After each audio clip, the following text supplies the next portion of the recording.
여러분, 2026년 3월 4일 기억하십니까? 아, 그날은 진짜 잊을 수가 없죠. 맞아요. 코스피가 하루 만에 마이너스 12.06% 폭락하면서 서킷 브레이커가 발동됐잖아요. 네, 증권사 앱들도 막 다 먹통이 되고. 그러니까요. 잔고 표시 오류까지 터지고 그야말로 패닉 셀링이 쏟아진 피 흐리는 시장이었습니다. 정말 공포 그 자체였거든요. 그런데 여러분, 이 혼돈 속에서 믿기 힘든 기이한 통계가 하나 나옵니다. 어떤 통계죠? 3월 한 달 동안 개인 투자자들이 무려 33조 6천억 원을 순매수했다는 사실입니다. 와, 33조 6천억이요? 네, 떨어지는 칼날을 피하기는커녕 어마어마한 돈을 싸들고 불나방처럼 주식시장으로 뛰어들었어요. 세상에, 그 폭락장에 말이죠. 도대체 왜 이런 일이 벌어졌을까요?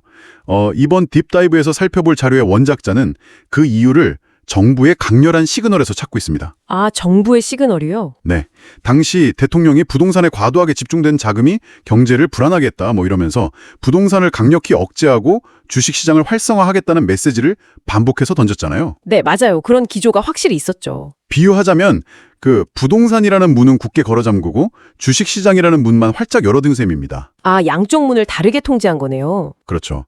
여기서 원작자는 아주 날카롭고 도발적인 질문을 던집니다. 과연 이게 경제 체력을 키우는 경제정책일까? 아니면 그저 돈이 흐르는 방향만 인위적으로 비틀어버린 자산 채널 이동에 불과할까? 하고 말이죠.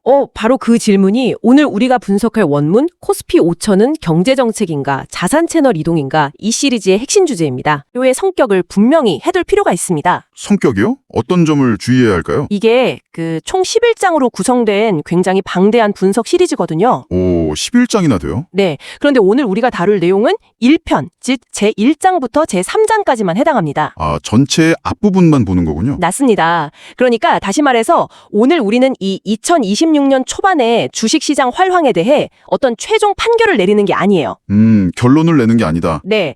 오늘은 현상을 어떻게 평가할 것인지 그 판정 기준을 세우는 일종의 시험지 출제 단계라고 보시면 됩니다. 아하, 시험지를 출제한다. 원작자의 표현을 그대로 빌리자면 3장이 시험지고 4장부터 8장이 채점표다 라는 구조인 거죠. 와, 3장이 시험지고 4장부터 8장이 채점표다. 되게 명확한 구조네요. 네, 그래서 오늘 우리는 이 현상 이면에 어떤 역학이 작동했는지 파악하고 앞으로 정책의 성패를 가를 질문들만 쫙 세팅을 할 겁니다. 알겠습니다. 결론은 뒤로 미루고 상황을 정확히 읽어낼 잣대를 만든다는 거군요.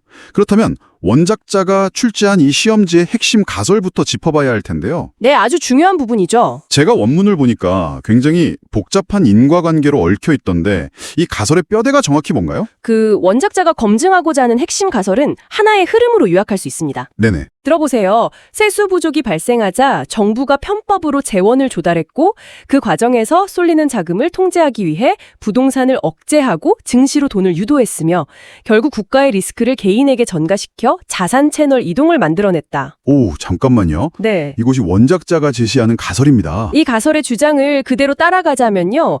정부가 국민들에게 부동산 말고 주식해라 이렇게 시그널을 준 게 경제 펀더멘털을 위한 게 아니었다는 뜻인가요? 그렇게 해석될 여지가 있죠. 이거 상당히 수위가 높은 주장인데요. 네, 원작자는 이 현상이 단순한 주가 상승이 아니라고 보는 겁니다.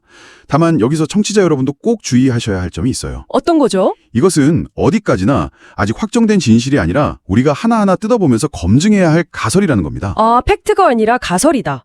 맞는지 틀리는지 따져봐야 한다는 거네요. 정확합니다. 원작자는 이 가설을 증명하기 위해서 총 9개의 고리로 이루어진 긴 논증 체인을 제시해요. 9개나 되나요? 네, 굉장히 촘촘합니다. 기축통화국이 아니라는 달러 패권의 한계에서 출발해서요. 달러 패권. 네, 한국은행의 금리 동결, 재정 우회, 국채 발행, 그리고 정부가 시중 자금을 빨아들이는 크라우딩 아웃 현상, 바닥에 떨어진 통화 승수, 배관 정책, 증시 유도, 그리고 최종적인 리스크 전가까지 쭉 이어지는 긴 사슬이죠. 와, 진짜 기네요. 근데 그 9개의 고리 중에서 제 눈에 유독 띄는 용어가 하나 있어요. 어떤 건가요? 통화 승수가 바닥에 떨어졌다 이 부분요. 경제 뉴스를 꽤 많이 보시는 분들도 통화 승수라는 개념은 좀 낯설 수 있거든요. 네, 충분히 그럴 수 있죠. 이 고리가 어떻게 작동한다는 건지 메커니즘을 좀 쉽게 설명해 주실 수 있나요? 네, 예를 들어서 중앙은행이 시장에 100원이라는 돈을 딱 찍어냈다고 가정해 볼게요. 네, 100원을 찍어냈다. 이 돈이 은행으로 들어가면 은행은 그중 일부만 남기고 기업에 대출을 해줍니다. 그렇죠. 대출을 해주죠. 그럼 대출받은 기업은 직원들 월급을 주고 직원들은 그 돈으로 물건을 사고 물건을 판 상인은 다시 그 돈을 은행에 예금하잖아요. 네, 돈이 꼬리에 꼬리를 물고 돌겠네요. 맞아요. 이렇게 돈이 돌고 돌면서 처음 풀었던 100원이 실제 시장에서는 1,000원, 2,000원의 효과를 내게 됩니다. 눈덩이처럼 불어나는군요. 네, 이렇게 초기 통화량이 몇 배로 불어나는지를 보여주는 지표가 바로 통화 승수입니다. 아하, 그렇군요. 그런데 통화 승수가 바닥에 떨어졌다는 건 무슨 뜻이냐? 하느니 아무리 돈을 풀어도 은행 밖으로 돈이 나가지 않고 고여 있거나 특정 안전자산으로만 쏠려서 실물 경제로는 한 방울도 흘러가지 않는다는 뜻입니다. 그러니까 피가 몸 구석구석으로 돌지 않고 심장 주변에만 꽉 막혀 있는 상태인 거네요. 아주 정확한 비유입니다. 이 논증 체인의 고리들을 보니까요.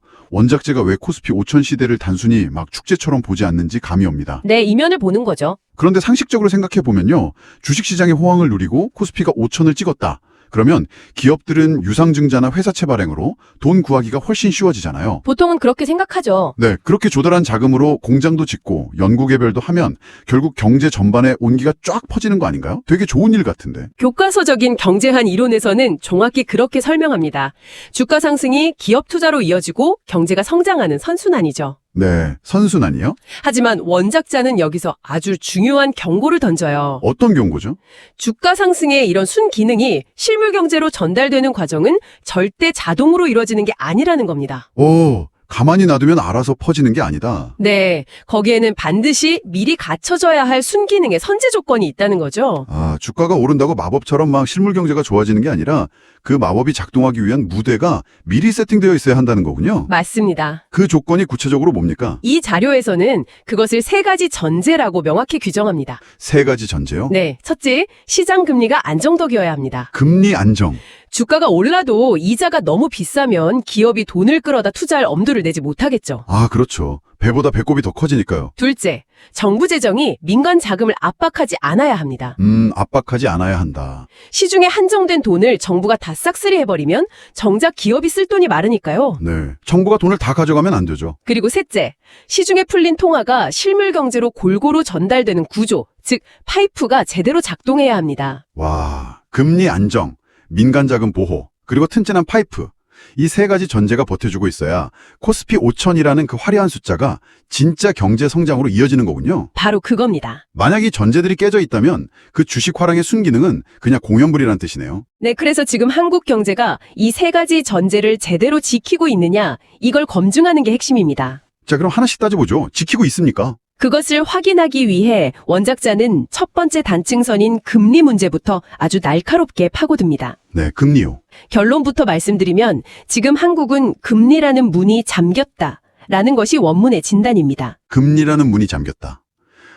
사실 지금 경기가 너무 안 좋아서 자영업자분들도 그렇고 중소기업들도 다 비명을 지르고 있잖아요. 네, 정말 힘든 상황이죠. 이럴 때는 중앙은행이 기준금리를 좀 내려서 이자 부담을 확 줄여주는 게 일반적인 처방 아닌가요? 교과서적으로는 그렇습니다. 그런데 한국은행은 그 2025년 5월 이후로 기준금리를 단 한 번도 내리지 않고 2.50%에 꽁꽁 묶어두고 있거든요. 네, 계속 동결했죠. 대체 왜 이 문을 열지 못하는 겁니까? 바로 앞서 잠깐 언급했던 달러 패권이라는 거대한 벽과 한미 금리차 때문입니다. 미국 눈치를 봐야 하는 거군요. 수치로 한번 볼까요? 2026년 3월 현재 한국의 기준금리는 2.50%인데 미국의 기준금리는 3.50에서 3.75% 수준입니다. 미국이 더 높네요. 네, 미국 연준이 과거 5.25에서 5.50% 수준에서 금리를 꽤 내리기 시작한 거긴 하지만 어쨌든 여전히 우리보다 높아요. 네, 그래서 한국과 미국의 금리 격차가 1.00%에서 1.25%포인트나 벌어져 있는 상태인 거죠. 1%포인트 넘게 차이가 나는군요. 이 상황에서 하느니 섣불리 금리를 더 내렸다가는 이자를 더 많이 주는 미국 쪽으로 자본이 썰물처럼 쫙 빠져나갈 테니까요. 그렇습니다. 원화를 팔고 달러를 사려는 수요가 폭발하면서 환율이 미친 듯이 치솟게 되는 메커니즘이죠. 환율 폭등. 실제로 지금 원달러 환율이 1530.1원까지 치솟으면서 극도의 불안감을 보여주고 있거든요. 와, 1530원이요? 만약 여기서 한국이 금리를 더 인하하면 그 1,530원이라는 아슬아슬한 환율 방어선마저 무너지고 수입 물가가 폭등해서 나라 전체가 인플레이션에 휩싸일 위험이 아주 큽니다. 이래서 한국은행 이창용 총재가 2026년 신년사에서 동결할 수밖에 없었습니다라고 뼈아픈 표현을 쓴 거군요. 네, 총재의 고충이 담긴 발언이었죠. 제가 금통위 의사록 원문을 찾아보니까요. 원달러 환율이 1,400원대 중후반까지 상승하면서 이런 흐름이 유지되면 우리 경제에 차별화된 영향을 미칠 수 있다. 이런 우려가 가득하더라고요. 네, 의사록에 그 고민이 생생하게 적혀 있죠. 하느니 고집을 부려서 금리를 안 내린 게 아니라 구조적으로 못 내린 상황이네요. 네, 여기서 우리는 팩트와 해석을 엄격하게 구분할 필요가 있습니다. 네, 어떻게 구분하죠? 한국은행이 통화정책을 결정할 때 오직 환율 딱 하나만 보는 것은 아닙니다. 물가, 가계부채, 성장률 등 다양한 요소를 종합적으로 고려하죠. 이것이 팩트입니다. 그렇죠. 여러 개를 보죠. 하지만 원작자는 금통위 의사록과 총재의 발언들을 면밀히 분석한 결과 한은의 손발을 묶고 있는 가장 압도적인 제약 조건이 환율과 금융 안정이었다는 해석을 내놓습니다. 환율이 가장 큰 발목을 잡았다는 해석. 네, 이것은 통화당국을 향한 비판이라기보다는 현재 한국의 통화정책이 직면한 그 냉혹한 현실적 한계를 짚어주는 대목인 거죠. 금리를 내리고 싶어도 내릴 수 없는 그 처지라는 건 확실히 이해가 갑니다. 그런데 원작자의 데이터를 쭉 보다 보니까 정말 모순적인 상황이 벌어지고 있던데요. 어떤 모순을 말씀하시는 거죠? 한은이 기준금리를 2.5%로 꽉 묶어뒀잖아요. 네, 묶어뒀죠. 그러면 시중의 시장금리도 그 근처에서 안정적으로 유지가 되어야 앞서 말한 그 전제 1이 지켜지는 거잖아요. 맞습니다. 금리 안정이 첫 번째 전제니까요. 그런데 지금 시장금리는 기준금리를 막 비웃듯이 완전히 반대 방향으로 막 치솟고 있거든요. 이거 왜 이런 건가요? 그 지점이 바로 원작자가 지적하는 가장 뼈아픈 모순이자 새 전제가 실제로 흔들리고 있다는 결정적 증거입니다. 증거가 됩니까? 네, 데이터를 아주 자세히 들여다보죠. 국고채 3년물 금리는 종전 2.331%에서 3.378%로 무려 104.7bp나 뛰었습니다. 104.7bp? 네, 그리고 10년물 국고채는 2.593%에서 3.728%로 113.5bp 상승했고요. 청취자분들을 위해서 잠깐만 짚고 넘어가자면요. 여기서 BP라는 건 금리 변동을 나타내는 단위인데요. 네, 100bp가 1%포인트를 의미하잖아요. 맞습니다. 그러니까 국채금리가 그 짧은 기간에 1%포인트 이상 폭등했다는 뜻이군요. 네, 엄청난 폭등이죠. 더 심각한 건 기업들이 돈을 불리는 회사채 시장이에요. 회사채는 더 심한가요? 신용도가 높은 아주 우량한 기업들의 회사채, 그 AA-금리도 2.846%에서 3.969%로 112.3bp 폭등했습니다. 와, 우량기업도 1%포인트 넘게 올랐네요? 상황이 이렇죠 보니 신용도가 상대적으로 낮은 BBB- 등급의 중소기업들은 채권 시장에서 돈을 구하려면 이자가 무려 9.771%, 즉 거의 10%에 육박하는 살인적인 금리를 감당해야 합니다. 세상에 10%요? 네, 게다가 일반 가계가 체감하는 주담대 기준금리인 COPIX 역시 2.82%로 요지부동이고요. 헉, 결과적으로 기준금리는 묶였는데 시장금리만 완전히 꽃비 풀린 듯 폭등해버린 겁니다. 아니 기준금리는 2.50%인데 중소기업 이자는 10%라니 진짜 숨이 턱 막히네요. 아까 말씀하신 정부 재정이 민간을 압박하지 않아야 한다. 이 두 번째 전제가 여기서 완전히 박살난 거 아닙니까? 바로 그 포인트입니다. 중앙은행이 금리를 내리지 못해서 돈줄이 뻑뻑한데 세수 부족에 시달리는 정부가 그 모자란 돈을 메우려고 채권 시장에서 막대한 양의 국채를 찍어냈잖아요. 네, 국채 물량이 쏟아졌죠. 그러면서 시중에 있는 그나마의 자금마저 다 진공청소기처럼 쫙 빨아들여버린 거잖아요. 맞습니다. 이게 이른바 크라우딩 아웃, 구축 효과 메커니즘이죠. 정부가 아주 매력적인 조건으로 안전한 국채를 막 쏟아내니까 투자자들은 다 그쪽으로 몰려갈 테고 네, 안전하고 이자도 높으니까요. 결국 돈이 급한 중소기업들은 그 투자자 눈길 한번 끌어보려고 울며 겨자 먹기로 이자를 막 10% 가까이 올릴 수밖에 없는 거군요. 현상의 본질을 정확히 꿰뚫으셨습니다.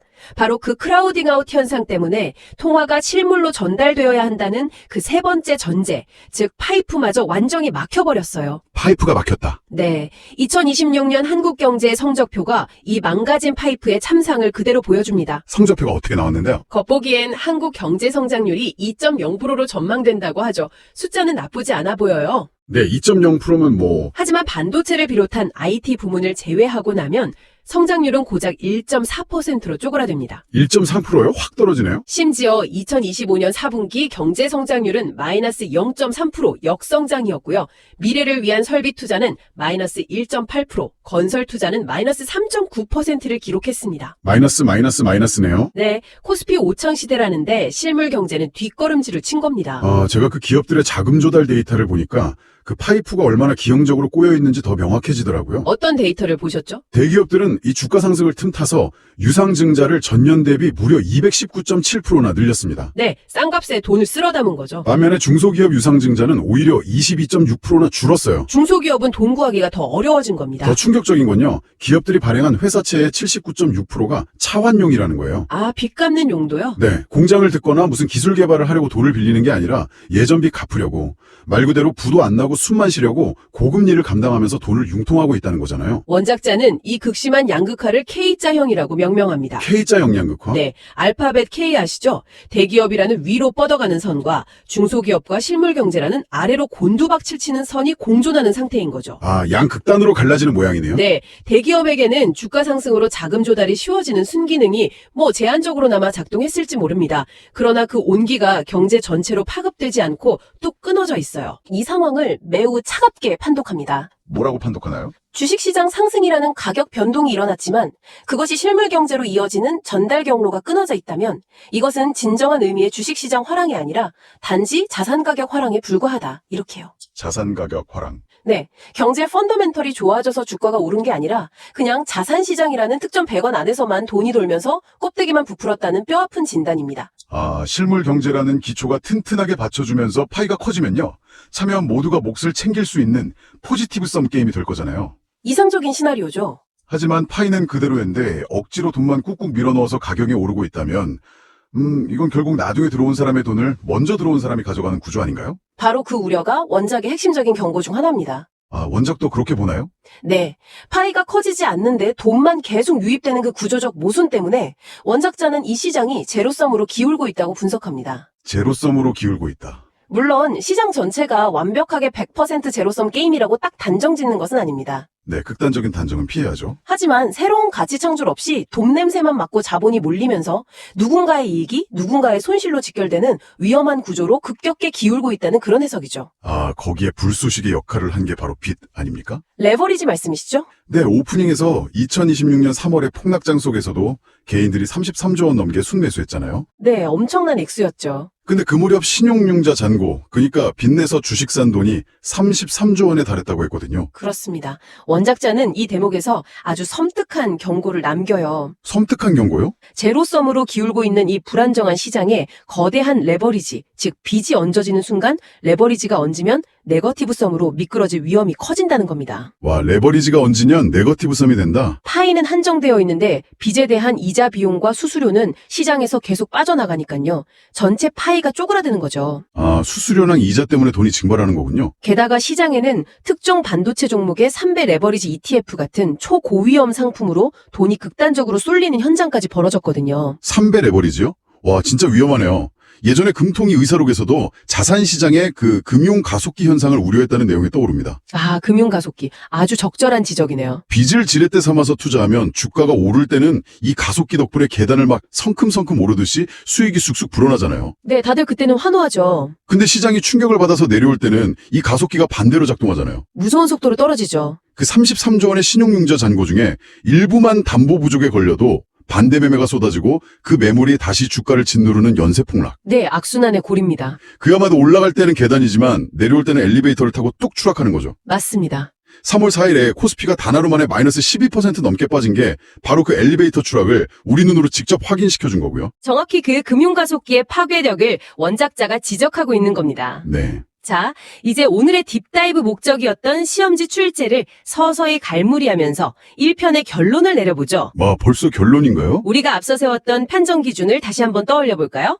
주식시장 활황이 경제성장으로 이어지기 위한 세 가지 전제. 네, 세 가지 전제. 안정적인 시장금리, 민간을 짓누르지 않는 정부 재정, 그리고 실물로 이어지는 통화의 파이프. 네, 그 세 가지가 충족되어야 코스피 5천이 의미가 있다고 하셨죠? 하지만 우리가 방금 데이터를 통해 확인했듯이 현재 이 세 전제가 모두 뿌리째 흔들리고 있습니다. 하나도 멀쩡한 게 없네요. 만약 이 세 전제 중 단 하나라도 살아있었다면 코스피 5천은 억지로나마 우리 경제를 끌어올리는 정책으로 기능할 여지가 있었을 겁니다. 네, 그랬겠죠. 하지만 세 개가 동시에 깨져 있는 지금의 상황에서 코스피 5천은 경제 정책이라기보다는 자산 채널을 이동시키기 위한 구호에 가깝다는 것이 이 1편의 냉혹한 결론입니다. 아, 정책이 아니라 구호다.